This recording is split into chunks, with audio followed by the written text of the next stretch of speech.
Hi everyone, Natalie here, and today I want to talk about the core. What is your core? I think there's a lot of misconception out there, and I'm just going to give you what I have learned over the years and my understanding of what core strength is and what your core actually is. I feel like a lot of people refer to the core as just your abs, and even then, people don't really understand the different layers of abdominal muscles and the importance of them and the function. So my concept of what the core is, it's everything that attaches to the lower spine and also the pelvis.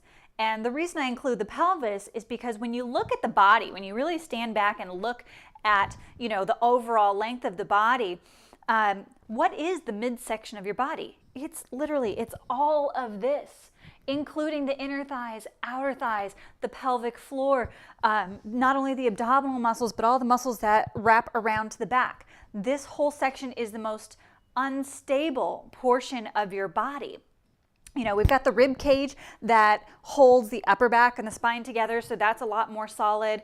The legs are limbs, the arms are limbs. We've got a lot of mobility in the neck, but when it comes to the center of your body, you can have, strong external abdominal muscles, but the deeper layers could be really weak, which means you don't have a strong core. And if your pelvis is off in any way, that is going to completely shift your core muscles, right? Because your abdominals and your waistline sits on top of your pelvis. So when we talk about true core strength, it's having the ability to control the pelvis, the pelvic movement, having pelvic stability, and also strength and stability in your waistline as well. Someone could have a six-pack and they could have a very weak core. It is completely possible. It's how you train your body and it's how you understand it as well.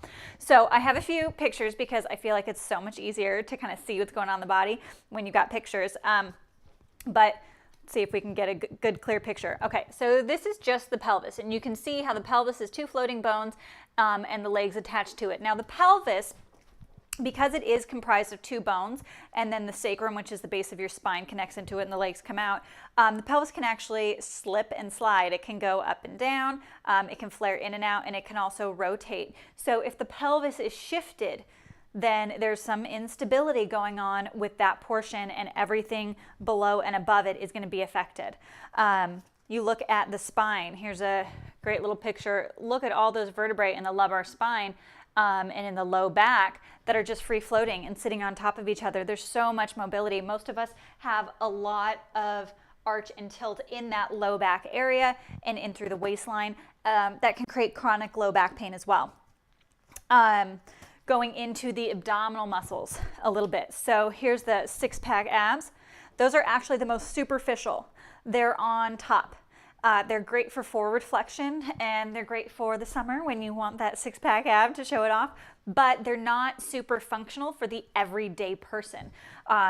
If you're a weightlifter, if you're a gymnast, you probably need that six-pack ab because you're doing such heavy lifting and such heavy movement. So, extreme athletes do really need to focus on working that portion of their abdominals, but the everyday person, it's actually not what's holding you up.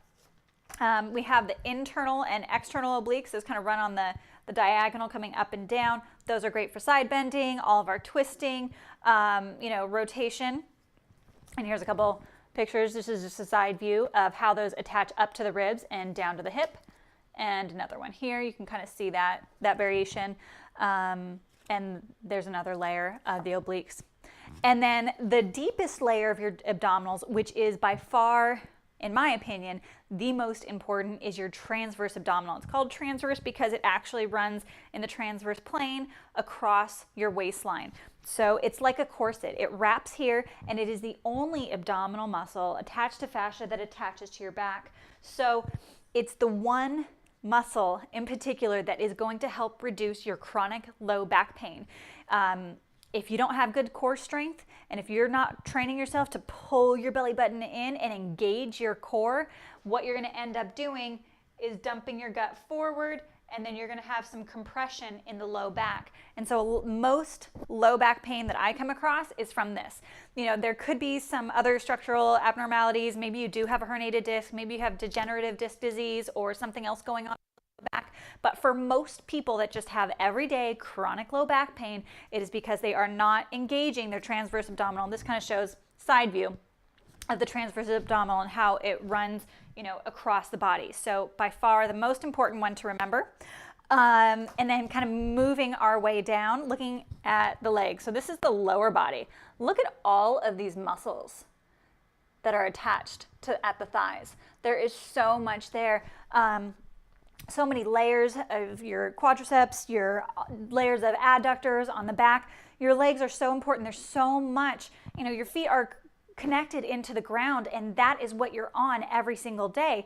So everything has a ripple effect up through your legs and can affect your core. It can affect your pelvic stability. Even mid-back pain can be caused from things going on lower in the body. You know, you've got something going on with an imbalance in your hips or your legs or your feet, and that has a ripple effect. We're one large piece.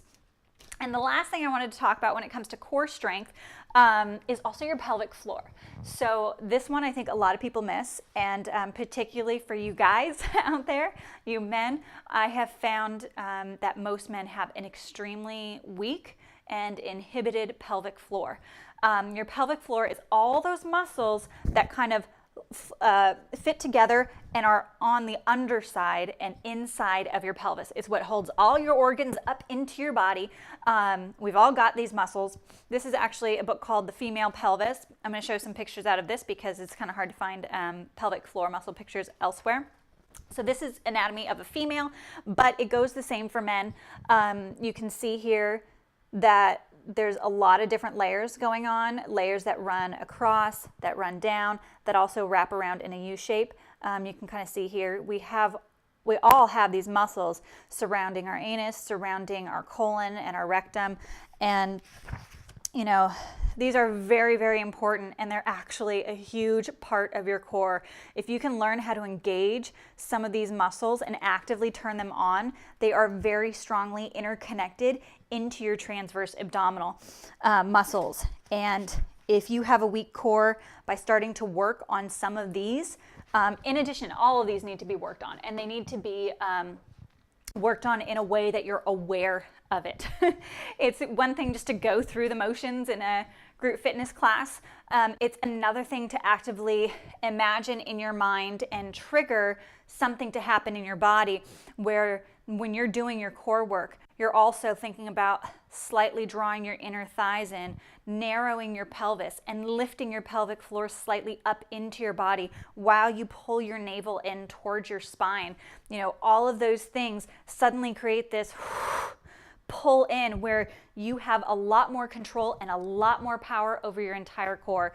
You're going to feel it all the way through your legs. You're going to feel it in your pelvis. You're going to feel it inside, lifting your organs. And you're going to feel that waistline drawing in and getting that nice, tiny little waist that we all want to have. So that's what core strength is to me. And it's a lot more complex than just a couple of ab muscles, but I just wanted to share that with you because I think there's a lot of misconception about what creates a strong core. And again, it's not just the six-pack abs. You know, I've seen plenty of big buff guys with bulging muscles and these bulging abs, and then you look at them from the side and their waistline's just huge. You're like, what is going on there? They're not drawing their abdominals in. They're not engaging that deeper layer of abdominals that's going to help support their back. They're probably not engaging a lot of their inner thighs and their pelvic floor. And there may be some exercises that are actually very weak in. They practice specific ones. So anyhow, that's a little bit about the core. I'll have some follow-up videos with some actual exercises that are specific for the core and how to start cueing yourself and just starting to learn how to build that core strength. So I hope you enjoy this. I hope you learned something about your body and about your core, and feel free to share this. Please comment on this video and let me know what you like, let me know what you didn't like, and hopefully you will continue to follow all the rest of my videos for a lot more information about how to heal your own body, heal your own life, and learn more how to live a healthy, happy way. So have a great day. Bye.